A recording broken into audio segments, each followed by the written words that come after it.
Hi, hello, welcome and welcome back to the channel. If this is your first time joining us, you're most definitely welcome, and if you are a returning subscriber, thank you very much for staying. I am Mboyi, I am a nurse. I practice adult nursing in the United Kingdom. I'm originally from Lesotho. Lesotho is the small country in the southern part of an African continent, and in our country we have two official languages, of which I think we have three at the moment, but I'm not sure. But we have Sesotho and English as our official languages, and there's the third one which is also an official language, but I don't have evidence to prove that. So before I came to the UK, I had to prove that I can be able to communicate in English.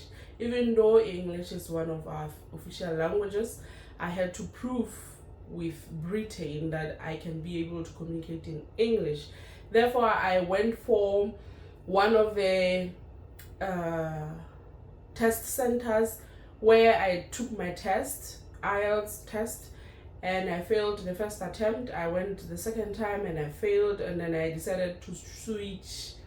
So I switched to OET. OET is the short form for Occupational English Test for health professionals, and it's only for health professionals.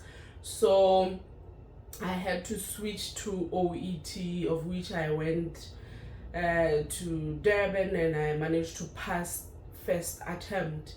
So OET, like I said, is meant for health professionals only, and those health professionals that can be able to take OET as their English language proficiency test to prove that they can be able to communicate in English. Those are dentistry, health professionals within these professions that I'm going to mention now. And those professions are dentistry, dietitians, medicine, nursing, occupational therapy, optometry, pharmacy, physiotherapy, podiatry, radiography, speech pathology, and veterinary science. Those are the professionals that can be able to take OET to prove with their regulating body in the UK that they can be able to communicate in English. And the same English language test proficiency results can be used with the Home Office for visa application, because when you apply for a visa you need to prove that you have English language proficiency test, specifically if you come from a non-English speaking country. I don't know how to explain that, because in my country English is one of our official languages, but if you come from non-English speaking countries like Lesotho, South Africa, Philippines, Nigeria, Ghana, Botswana, and China, almost all African, let me not say African, all countries that have their own native language and they don't have English as their first language, then you will have to prove with the Home Office or Immigration's office. Now that I have made a long explanation, OET can be taken either on paper or by computer, or you can do that at the comfort of your home. But if you are about to take OET on a computer or on a paper, you will go to a test center. But if you are taking it at home, it's always on a computer, and you have to have the invigilatory application installed in your computer for you to complete the whole test. So that's how you can take OET. It's in three forms: it's in paper, computer, and at your comfort of your home. Similarly, like IELTS, which we normally say IELTS, it's going to test you on 4 modules or subsections, which are listening, reading, writing, and speaking. And those are the 4 modules that you're going to be tested on when you go for OET examination.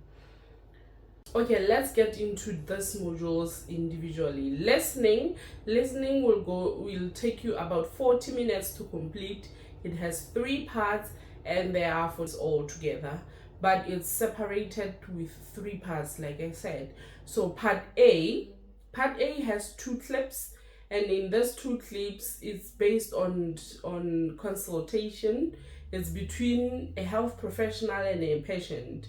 So you will be listening in your ear. You will be provided with earphones, because in the test center there are many people. It could probably be 50 or 25 people at the same time, but you will have to listen to 1 clip at the same time. So you will be provided with your own headphones, and in that moment 2 clips will be played. Each will take 5 minutes, and within this time for part A, you will have your question paper where you will put down your answers on. And then part B has about 6 clips, if I'm not mistaken.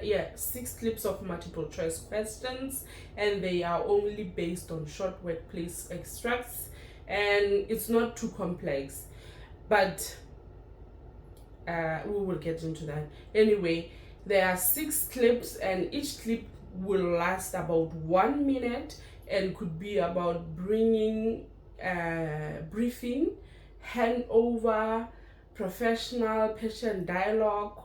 There could be so many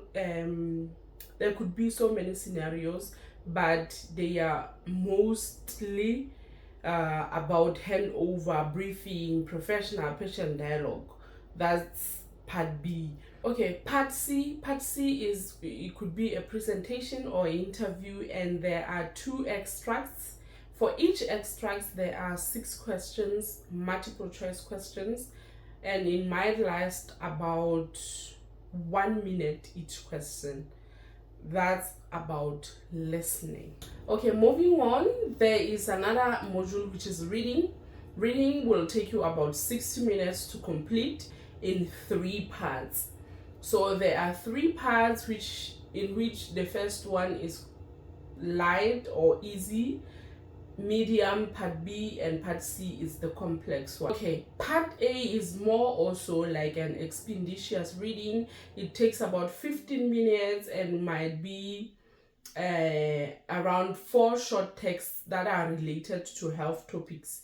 So if you are a health professional, in part A, they might put about 4 short passages, and in these passages there will be, let me give you an example. They might put hypertension as the heading, and then the first passage would be about how to explain what is hypertension.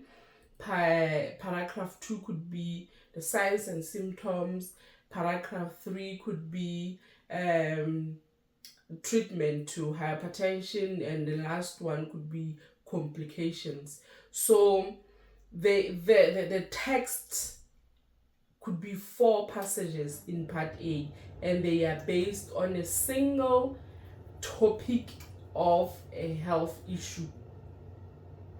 And in total there are 20 questions. These questions could be broken down into matching, sentence completion, and short answer questions. So it's basically the quick answer question, if that makes sense. Anyways, so that's how part A is. Part B is about 6 extracts, and they are also based on health conditions, not conditions as such, but health related issues. And this part B is always in multiple choice, and they may be based on policy documents, hospital guidelines, and maybe emails, memos. something about internal communication.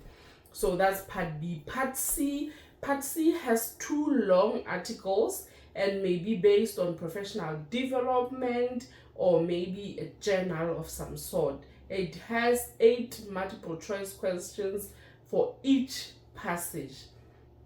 Like I have just said, Part C has 2 long articles. For each article, there are 8 questions. So they are always in multiple choice form.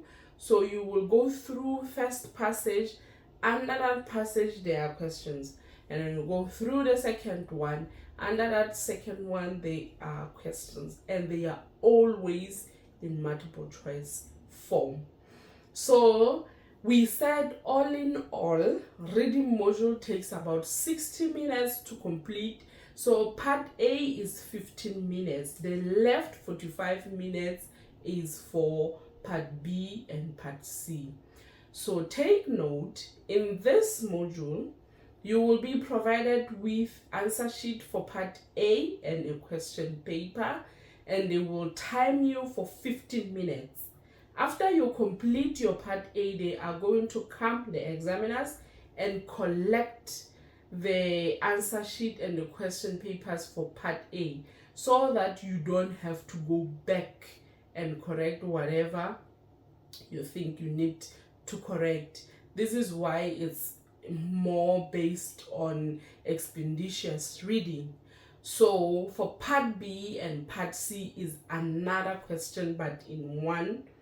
It's another question paper, but both parts are in that same question paper, and you're going to take 45 minutes to complete part B and part C.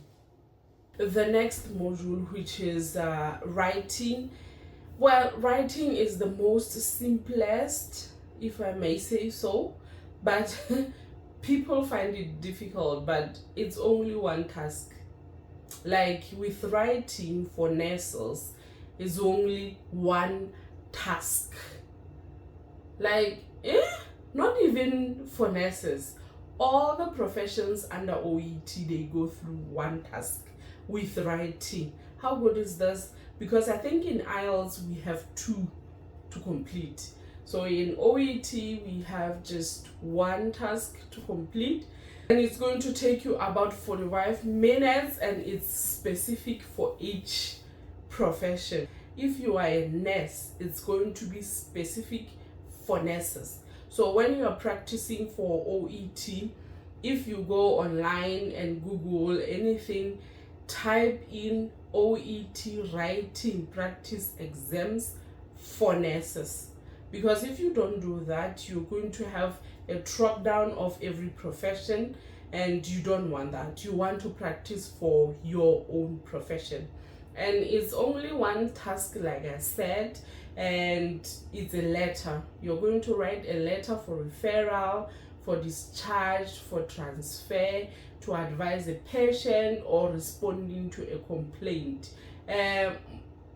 Most often, or people who I have interacted with, they mentioned that their task was about referral. I have never seen a task for nurses that has to do with responding to a complaint, and I have never seen a transfer letter. But if you are a nurse, you will write a letter for referral, discharge, transfer, advice to a patient or a group of people, responding to a complaint. That's basically a type of a letter that you will do, but the common one is a referral letter. So please, when you practice for writing, because it looks like it's a simple one, most of the people fail this module because it looks simple. So yeah, practice more on this one. They dwell much on spelling, like spelling is of crucial importance, and tense is of crucial importance, because if you are referring someone When you are a nurse, you know that when you refer someone, you include past medical history, you include present medical history, and you include future appointments. And if you are going to write a referral letter, all this health needs have to be communicated in proper tense, because if you are wrong with your tense, then you I don't want to say a word, but you have to say this person have been treated for in this year. If you say this person will be, it means you are saying he has to go through that thing. But if this individual has gone through that and you are saying he has to go through it, you see where I'm coming from. So tense is of crucial importance in writing.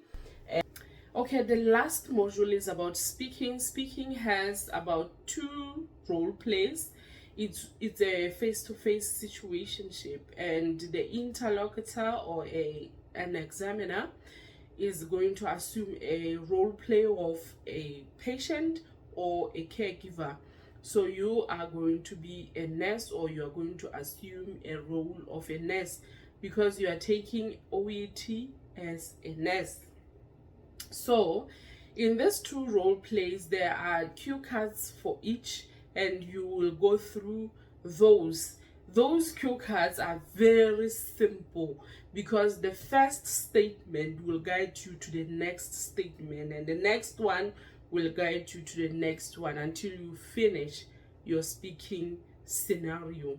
So it's going to last you about 3 minutes, and in this 3 minutes you are going to be talking to a patient. Take it as light as in the day-to-day running of your services, or the way you do it when you are in the consultation situation. For example, sometimes the cue card, okay, let me do if this is allowed, but when I was doing my OET, one of my cue cards was about immunization. As nurses, we go through immunization every day. Like if you are in MCH or you are in maternity, you are going to go through an immunization situation every now and then. So my scenario was about immunization.